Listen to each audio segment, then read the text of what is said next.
পর্দায় নিজের নিয়মে চলেছে মুন্না ভাই। এবার জেলের নিয়মেই চলতে হবে সঞ্জয় দত্তকে। করতে হবে পরিশ্রম, গভীর রাত পর্যন্ত পার্টি, কাক ভরে শুতে যাওয়া, বেলা করে ওঠা ঘুম থেকে। ঘনিষ্ঠরা জানিয়েছেন এতদিন এটাই রুটিন ছিল সঞ্জয় দত্তর। এবার বদলাতে চলেছে সেই দিনলিপি। আত্মসমর্পণের পর জেলেই থাকতে হবে সঞ্জয় দত্তকে, মেনে চলতে হবে জেলের নিয়ম। প্রিয় পোশাক ছেড়ে পরতে হবে কয়েদিদের পোশাক। গলার হার, আংটি, ব্রেসলেট খুলে ফেলতে হবে সব, জমা রাখতে হবে জেল কর্তৃপক্ষের কাছে। থাকতে হবে 10 ফুট বাই 15 ফুট একটি কুঠুরিতে। সকাল 7টায় ঘন্টা বাজবে জেলে, উঠে পড়তে হবে শুয়ে থাকা কয়েদিদের। শুধু তাই নয়, ভুলে যেতে হবে পছন্দের সব খাবার। বাড়ি থেকে খাবার আনার জন্য সঞ্জয় আবেদন করলেও মাত্র 1 মাসের জন্য মিলেছে তার অনুমতি। সকাল 5:30টায় দেওয়া হবে চা, বিস্কুট, উপমা।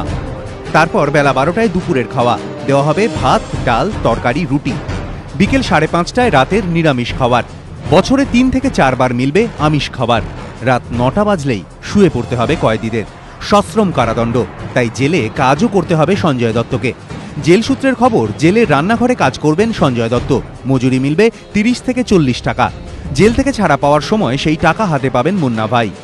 বাড়ি থেকে খাবার আনার আবেদনের পাশাপাশি কারাগারে ধূমপানের আবেদনও করেন সঞ্জয় দত্ত, কিন্তু সেই আবেদন খারিজ করে দিয়েছে আদালত। রাজর্ষি দত্তগুপ্ত, এবিপি আনন্দ, মুম্বাই।